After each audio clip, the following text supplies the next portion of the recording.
if you need any further proof that things are crook in Victoria and set to worsen, just look at the news today that the state is in talks with the Commonwealth for an urgent cash bailout in the upcoming federal May budget. The Andrews government puts the blame for the state's catastrophic debt down to the ongoing hangover from its record-breaking lockdowns.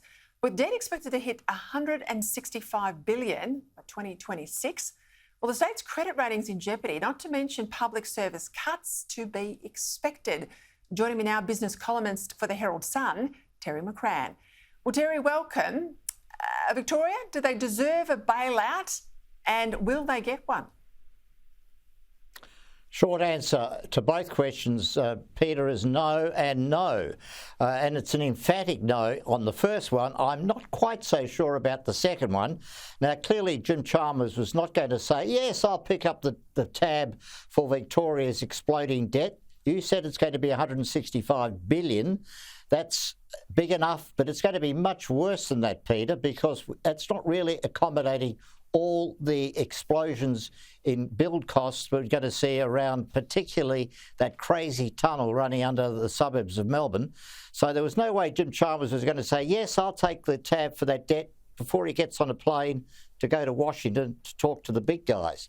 And even though I'm speaking from Melbourne, as you obviously know, Peter, there's no way I want the federal government to bail out Victoria, because that would reward the most dramatically bad behaviour. Oh, look, I completely agree with you. I mean, I live in Melbourne. The last thing you want to do, though, out of Canberra is reward bad behaviour, bad stewardship. I mean, they've got a bloated public service down here.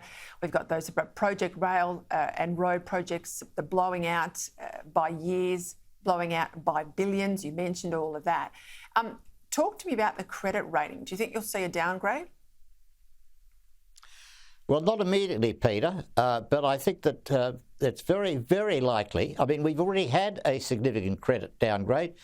Not that long ago with AAA, we came down 2 notches in one go to AA, and I think it's very, very likely we could see Victoria end up with an A-grade credit rating, hopefully at best.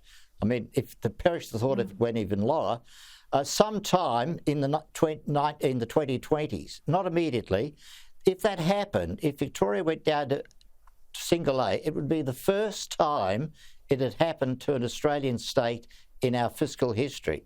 But more importantly, it would mean you would have to pay even more interest on those exploding debts. So we'd feel the pain dramatically in our hip pocket. All right, federal budget in May. It'll be the first return actually to that regular May budget cycle in a number of years. We know the Treasurer is heading off to Washington. He'll go with the Reserve Bank Governor, the G20 finance ministers is what they'll do while they're there. I'm not one of those who are going to complain about him going. I listened to some commentators today. I think it is a good thing that he will be at the G20. He is signalling there's some tough headwinds ahead for the budget. He's got to make some tough choices. But honestly, at the same time, Terry, he says we need to ease cost of living pain, which is Labor code for handouts. Do you think he'll get the balance right?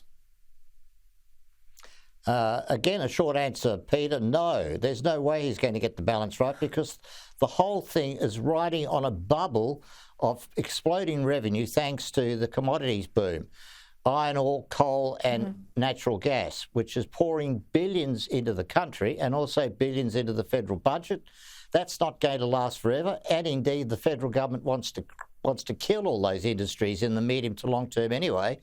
But as you say, Peter, he's going to focus on cutting some programs, but he's going to leave all the big spending things in place, the NDIS, the public service, social security more broadly. So he's going to cut in the wrong places, not in the places where he really needs to cut.